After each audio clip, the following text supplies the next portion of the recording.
E aí galera do Alfa, tudo bem? A gente vai começar então a fazer a nossa aula 11 e 12 do Alfa 2. Alfa 2. Já falamos na última aula sobre climatologia em geral, vimos vários conceitos. Essa aula está na sala de vocês, na sala do Alfa YouTube. Essa aula está no seu livro aí, na página 266, página 266. E nós vamos falar de muitas coisas importantes aqui. Vamos aprofundar o conhecimento sobre esses temas aqui, que são os ventos. Vamos falar dos ventos alísios. Vamos falar da zona de convergência intertropical.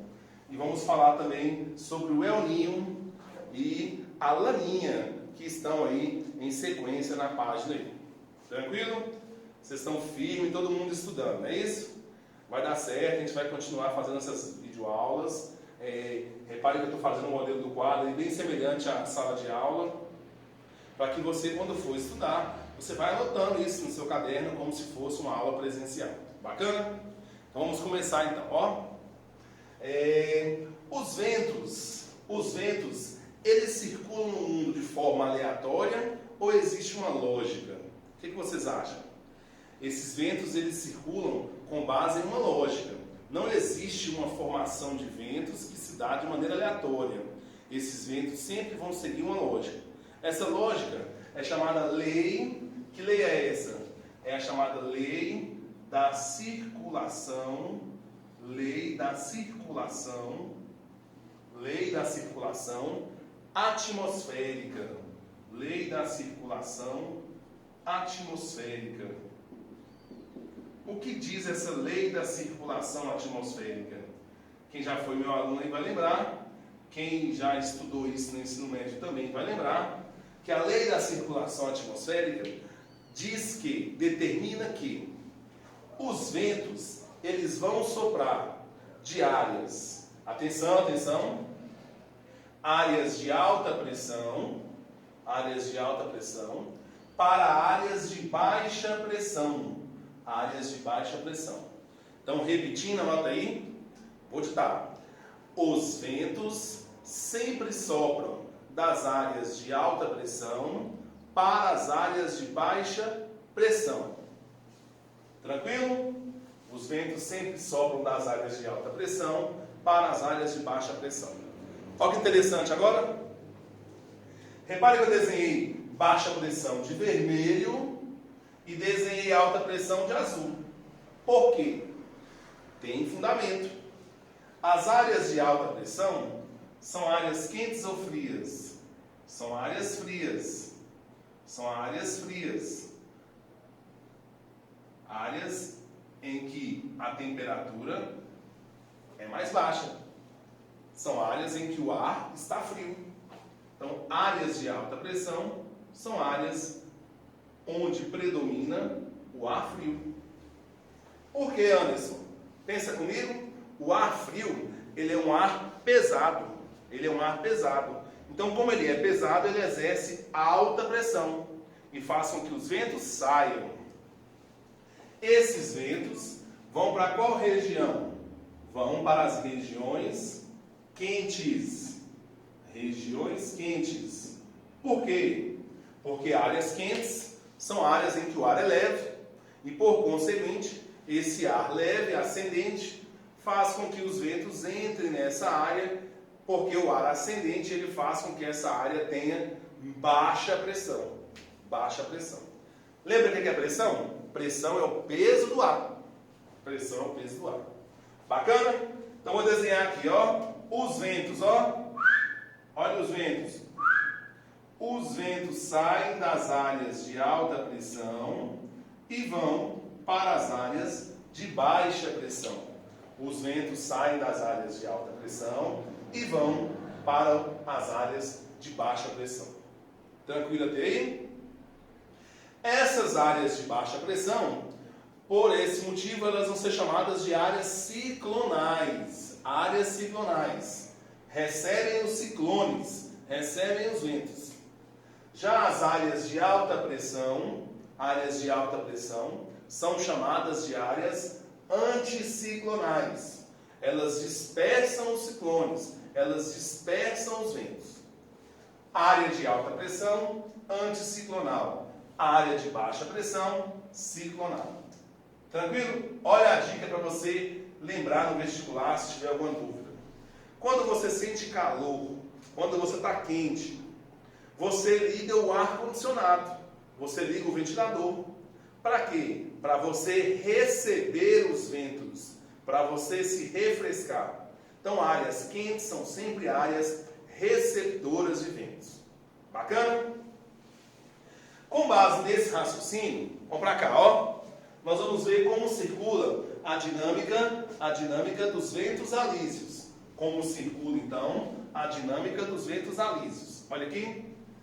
O Equador, você vai gravar, é uma região quente. É a região mais quente da Terra. O Equador é a região mais quente da Terra. Portanto, forma-se uma zona de baixa pressão. Se nós afastarmos do Equador, a maneira que afastamos do Equador, as regiões vão ficando mais frias. Mais frias. Essas áreas aqui são chamadas áreas subtropicais. Ó, áreas subtropicais. Áreas subtropicais. Essas áreas subtropicais, elas vão formar zonas de alta pressão. Zonas de alta pressão. Então, olha os ventos, como é que eles vão circular? Os ventos vão sair das zonas de alta pressão subtropicais. E esses ventos vão para onde? Esses ventos vão em direção ao Equador, uma zona de baixa pressão. Bacana? Vou digitar o conceito de ventos alísios. Anota aí. Alísios são ventos que saem das altas pressões subtropicais em direção ao Equador, vírgula, zona de baixa pressão. Beleza? Olha para cá. Esses ventos, eles retornam. Quando eles atingem a região do Equador, eles retornam. Quando esses ventos retornam, eles são chamados de contralísios. Eles são chamados de contralísios. Os que vão em direção ao Equador, alísios, e os que retornam, contralísios. Contralísios.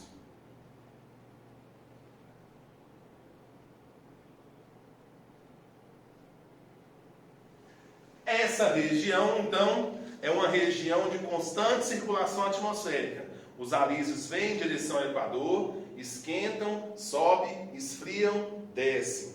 Então, eles vêm, alísios, esquentam, sobem no Equador, ficam frios e voltam. Quando eles voltam, são chamados de contralísios.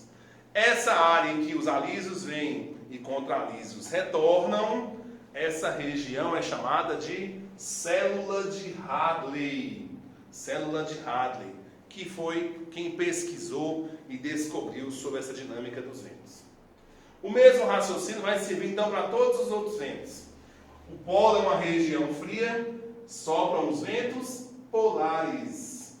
Sopram os ventos polares. Os polos, você grava, também é uma região de alta pressão.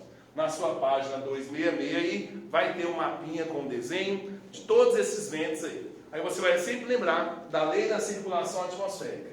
Ventos saem das áreas de alta pressão para as áreas de baixa pressão.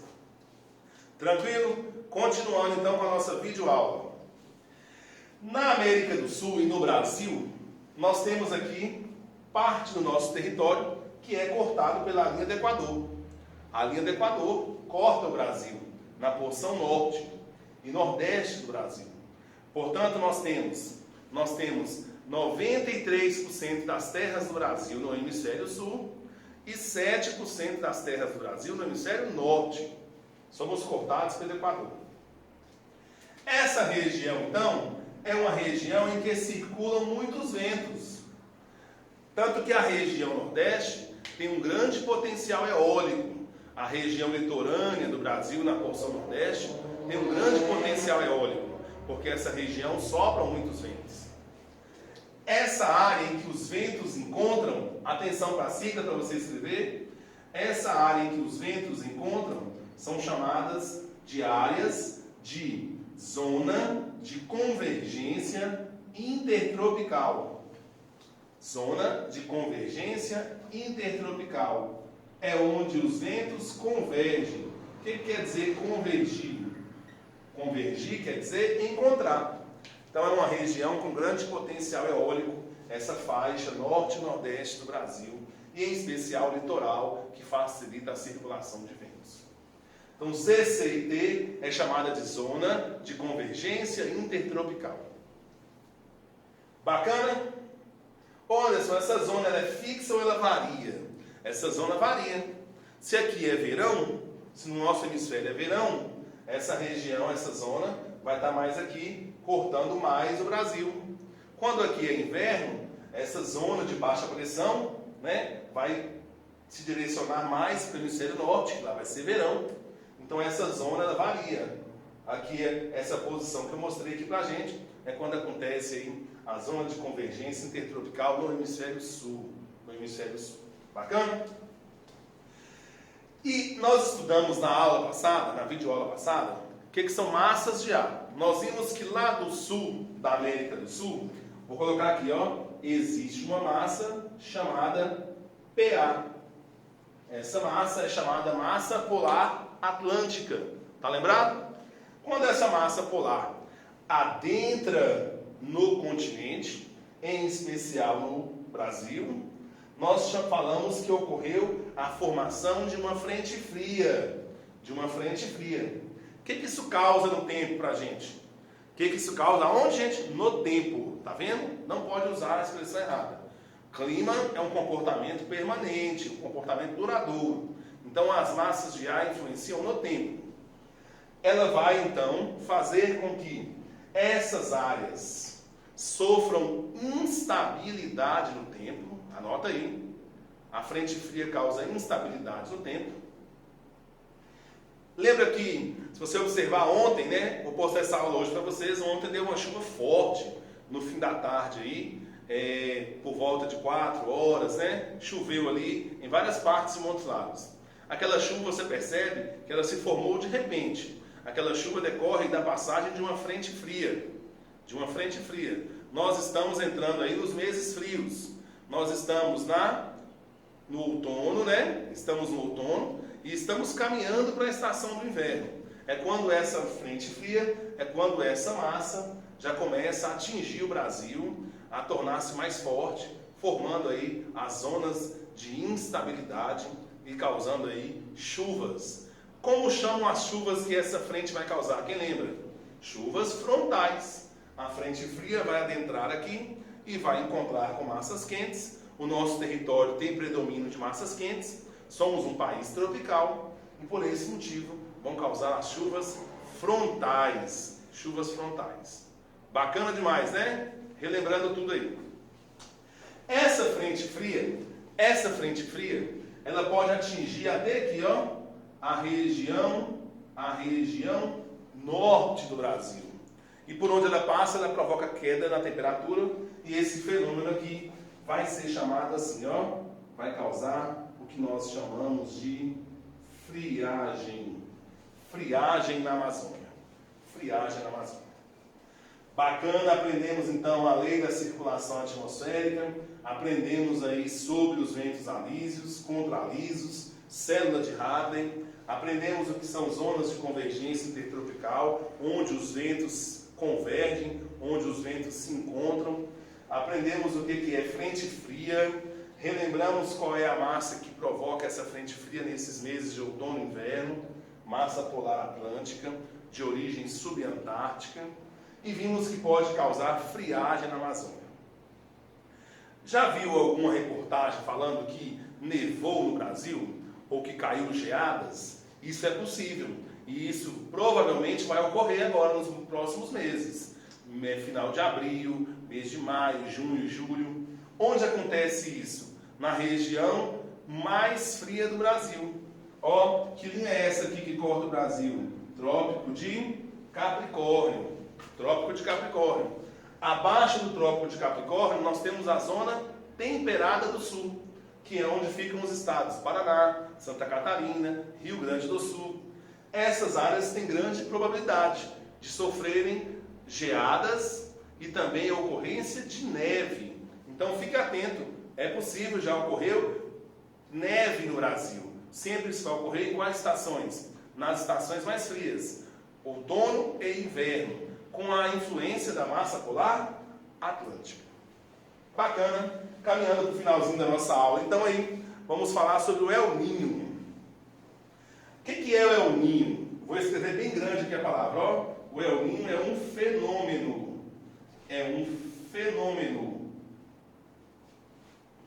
Esse fenômeno vai haver interação entre a atmosfera mais o oceano. Então, o El Niño é um fenômeno de interação entre a atmosfera mais o oceano. Quando que ele ocorre? Não sabemos. O El Niño é um fenômeno que ele não tem ocorrência regular. Anotou? Ocorrência irregular. Pode acontecer esse ano, pode acontecer o ano que vem, de 2 em 2 anos, de 5 em 5 anos, ano sim, ano não, de 7 em 7 anos.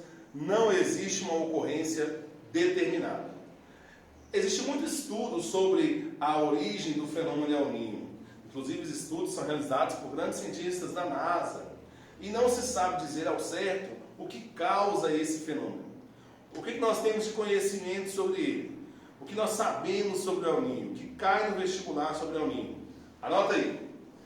Está vendo que eu coloquei de vermelho? O El Niño ele é um fenômeno que se destaca na região do Oceano Pacífico. Cuidado no vestibular, que eles costumam falar Oceano Atlântico, Oceano Índico. Aí você marca que está errado. Repare para você ver a mancha vermelha que eu fiz. Essa mancha vermelha indica que na costa do Peru houve uma concentração de águas quentes. Então, El Niño é a concentração de águas quentes superficiais no Oceano Pacífico. O que é o El Niño? O aquecimento superficial das águas do Oceano Pacífico. Bacana? Em qual parte do mundo? No Pacífico Sul, que é próximo da América do Sul. Segunda característica importante que você vai gravar do El Niño. Segunda característica importante que você vai gravar do El Niño. Muita gente confunde isso no vestibular. Sabe-se que o El Niño, ele acontece porque há um enfraquecimento desses ventos aqui, ó. Os ventos alísios ficam fracos. Ninguém no mundo, nenhum cientista sabe dizer por que eles ficam fracos. Por isso que é chamado de fenômeno. E, ao ficarem fracos, esses ventos deixam de empurrar essas águas quentes. Essas águas quentes ficam paradas, concentradas na costa do Peru. E, por esse motivo, essa região vai sofrer um aquecimento anormal. Bacana? Qual a dica importante para a prova, que é uma pegadinha sempre no Enem e nos vestibulares? O El Niño, ele prejudica a pesca, ele diminui a atividade pesqueira, ele prejudica os pescadores nessa região que vivem aqui, a região do Peru. Inclusive foram eles que detectaram esse fenômeno. O nome El Niño, se cair no Enem, fica atento, parece ter brincadeira, mas é verdade. O nome El Niño significa o menino. O menino em espanhol, em alusão ao menino Jesus. Em alusão ao menino Jesus. Por que, Anderson? Porque os pescadores perceberam que esse fenômeno de grande importância, de grande influência na natureza, ele ocorre geralmente próximo do Natal. Geralmente próximo do Natal. E por fim, por que ele prejudica a pesca? Se as águas ficam paradas, os alimentos decantam e vão para o fundo do mar. Isso atrai menos peixes. Quando as águas estão agitadas, chamadas de águas em ressurgência, elas fazem subir, ficar em suspensão os alimentos, e atrai peixes para essa região. É como se você jogasse ração para os peixes naquela área. Se as águas ficam paradas, esses alimentos, essa matéria orgânica decanta e prejudica a pesca. Então anota no rodapé do seu caderno aí. O El Niño prejudica a pesca, porque reduz a ressurgência marinha. Ressurgência marinha. O que é ressurgência? A suspensão das águas e dos alimentos que estavam no fundo dos oceanos. E estamos finalizando mais uma aula importante para você. O El Niño é um fenômeno de aquecimento. Então olha a dica para o vestibular. Todas as regiões do mundo em que naturalmente são regiões quentes, o El Niño vai intensificar esse calor. O El Niño, anota isso aí, ele tem influência planetária, influencia os 5 continentes da Terra, influência global. Então, onde é quente, com o El Niño vai ficar mais quente. E quente com quente não faz chover. Então essas áreas vão ficar quentes e com menos chuva. Bacana? El Niño faz as regiões quentes ficarem mais quentes e com menos pluviosidade. Agora uma região que já é naturalmente fria, o sul do Brasil. Quando acontece o fenômeno El Niño, essa região sul do Brasil, por ser fria, o que vai ocorrer? Essa área, com o aquecimento do oceano, vai haver o encontro desse calor com a região que já é fria, a umidade vai condensar, vai precipitar e formar as chuvas. Então o El Niño, ele vai colaborar para que regiões frias tenham chuvas. Bacana demais aí, tá vendo como é que é fácil o raciocínio? Quente com quente não chove. Então onde é quente? Nordeste. O El Niño vai tornar a região mais quente e seca. Santa Catarina, em ano de El Niño, uma região fria.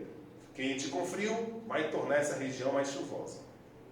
E para finalizar, lembrar que esses mesmos pescadores perceberam que de tempos em tempos acontecia um fenômeno oposto. A laninha, a menina, deram o nome oposto. O que é a laninha? Ao contrário do El Niño, que é o aquecimento, você vai notar, a laninha é o resfriamento das águas superficiais do Pacífico. Anotou? Você pode dar pausa, você pode voltar, né? Essa é a vantagem da videoaula. E detalhe, a laninha, ela está ligada, é o oposto do El Niño, ao fortalecimento dos ventos alísios. Por que, Anderson? Ninguém sabe explicar. Sabe-se que os alísios se tornam mais fortes e, consequentemente, o que vai ocorrer? Empurram essas águas quentes aqui da costa do Peru em direção à Austrália e essas águas vão ficando mais frias. Bacana? E a laninha, para finalizar, também tem influência global, afeta os 5 continentes. O efeito do El Niño, se falar em alguma questão, ele é um pouco mais forte que a laninha, porque é um fenômeno quente. Então ele atinge mais, ele evapora mais, ele interfere mais na atmosfera. Então o El Niño é mais forte que a laninha. E por fim, para finalizar de fato a aula, você vai gravar. A laninha não é fria? Se ela ocorre, regiões quentes como a Amazônia e Nordeste vão ter chuva. A laninha é boa então para que ocorra chuva na Amazônia e no Nordeste. Já a laninha, que é fria, para a região sul do Brasil, que é fria, frio com frio não faz chover. Então a laninha colabora para que ocorra seca na região sul do Brasil. Show de bola, recapitulando então a aula 11 e 12 do Alfa 2. Nós estamos aí extensivo Alfa, falamos de clima mundial e aprofundando aí os conhecimentos sobre esses fenômenos atmosféricos como ventos, frente fria, circulação atmosférica, El Niño e laninha. Ótima semana para vocês, nos encontramos nas tutorias online. Bons estudos, tchau!